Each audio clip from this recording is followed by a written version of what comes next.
this part of the lab, we are looking at the potential energy of a spring.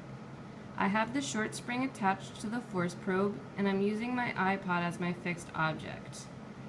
So what I'm doing is I'm holding the iPod perpendicular to the table such that the screen of the iPod is the part that will collide with the spring.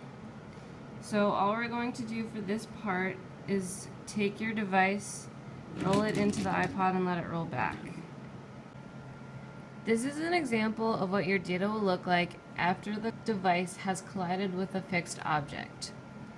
As you can see from the force versus time plot, there's a sharp peak.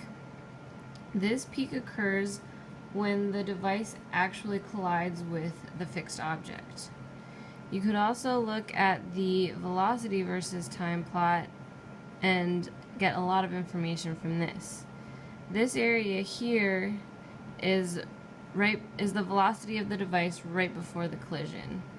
Here is the collision, and so here is the velocity right after the collision. You can see that after the collision, the velocity of the device goes to 0 due to friction, but if you highlight a small section right after the collision, you should be able to find the velocity right after. You can also use the peak magnitude of the force coupled with the spring constant of the small spring that you have found already in order to find the change in position. You can then use the change in position to calculate the spring potential energy. So good luck and have fun.